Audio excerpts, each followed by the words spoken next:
When did you start doing that? And I mean, you don't have to give us a impression, but it'd be nice. I wouldn't say more or less like maybe a growl, maybe like a yell, you know, grunt, maybe something like that. But it's not really a growl, but yeah, just getting excited after plays. Yeah. What's been the biggest challenge from going from the Big 12 to the SEC?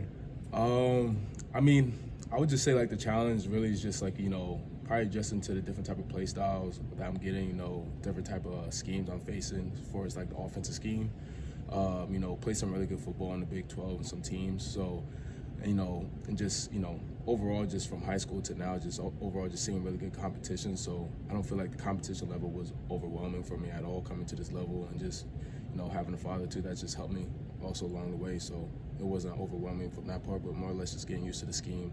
Yeah, I know you had the opportunity to go a lot of different places, took visits kind of all over the country. Why was it Missouri for you in the end? Yeah, I mean, you know, I had a lot of opportunities to take a lot of different visits, and, you know, what really just stood out, one was, you know, the running back coach, Coach Luke, you know, already knew him and his family, just him being close to my dad.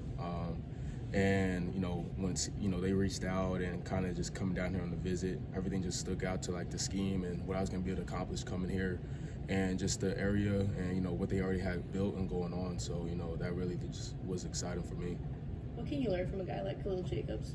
Yeah, you can learn a lot. You know, he's already been in, you know, the SEC. You know, you can learn a lot, pick his brain about, you know, different things, different schemes you may see, you know, just anything I may not know and that I have questions about, because at the end of the day, I'm still trying to grow as a person and a player at the end of the day, and I can always find something to learn. And, you know, with him and Tristan Newsome, older guys who are in that room and, you know, played in the SEC, there's a lot of questions I can, you know, ask them and learn.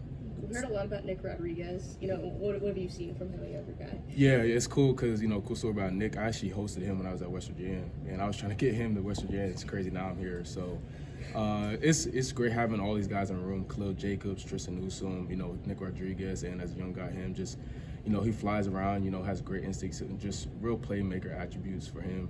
And, you know, I just love, you know, just being around him and all the guys in the room. But, yeah, he's a great player.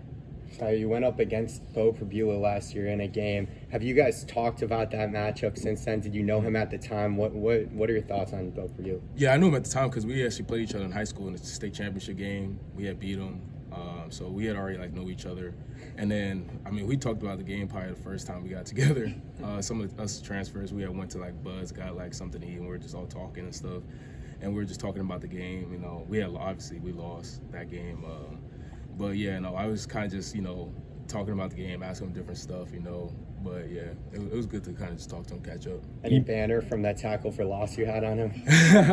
A little bit, not really. I didn't really bring it up too much, give him too much trouble for it, but nah. You mentioned your dad a couple times with him and your brother. I mean, is that bloodline, that family tradition, is that a blessing? Is that pressure? How do you look at that? Yeah, you know, it's just a blessing not only to have my father, but my brother too, someone who I can, you know, ask different questions to and continue to help me along the way.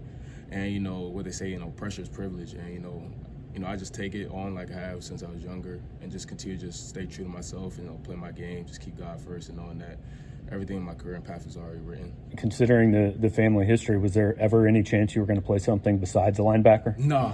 I think we were bred and pretty much born to play linebacker at this point. You know, from a mentality and a physical standpoint, you know, we were bred to not only play this game, but to play linebacker.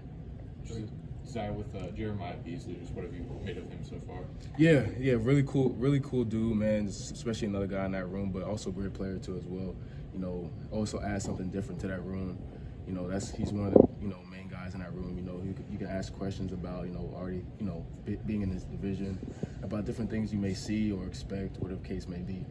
It's still in fall camp, but what are some character traits that you see developing with this defense in terms of, you know, what you guys want this identity to be? Oh yeah, I mean, one, overall effort. You know, that's the biggest thing as a defense. You know, someone's at some point is going to make a mistake or whatever the case may be, but you know, if you have effort overall with all 11 guys, that's going to erase a lot of those mistakes. And second, just physicality, you know, starting with, you know, the linebacker room, but overall, you know, you play with effort and physicality, that's going to not only erase so many mistakes, but that's the attributes for a great defense. Curious who jumped out to you in the first scrimmage yesterday. Say it again. Curious who jumped out to you maybe in the first scrimmage the other day. Yeah, I would say some of the guys in the back end, they really jumped out. You know, like Caleb Flagg, you know, he had 2 turnovers. You know, Jackson Hancock, you know, he's been having a great past couple of days too, having some turnovers. You know, some young guys, you know, popped out. You know, even some guys in the LB room, you know. really popped as young guys. But yeah, it's a lot of guys in the back end. Josiah, was just your journey personally. When did you realize that you would have the talent to play football at this level? I would say kind of just going through high school. Really, when I was younger, I was just playing the game because I just loved it, and then just just played it because I loved it at a certain point. And then once you got to high school and everything, just realizing I could really go play at a college level and past that. When you really start looking at it. But I would say once I kind of got to high school and kind of just realizing